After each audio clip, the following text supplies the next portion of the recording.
মমতা ব্যানার্জি পশ্চিমবঙ্গ তথা ভারতীয় রাজনীতিতে একজন সফল নেত্রী।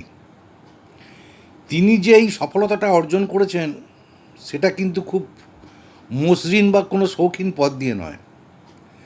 তাকে প্রতি পদে পদে তাচ্ছিল্য, অবজ্ঞা, বিভিন্ন রকম গঞ্জনা এবং বিভিন্ন অপমান সহ্য করে বিভিন্ন ষড়যন্ত্র এবং নানা রকম কুৎসার মুখোমুখি হয়ে লড়াই করে তাকে জীবন মরণ পণ করে তার রাজনৈতিক সাফল্যতা এসেছে।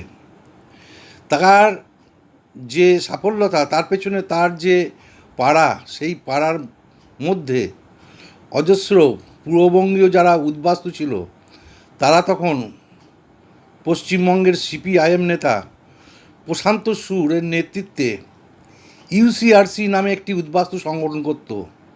তাদের মতো লোকও মমতা ব্যানার্জির মতো মানুষকে নানা রকম কুৎসা বা বিভিন্ন রকম টোল করতো তারা।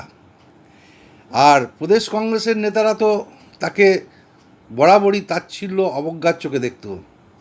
তথাপিও তিনি সব কিছু ওভারকাম করে তিনি ভারতবর্ষের একজন সফল রাজনৈতিক নেত্রী হতে পেরেছেন। এটাই তার জীবনের সবচেয়ে বড় কৃতিত্ব।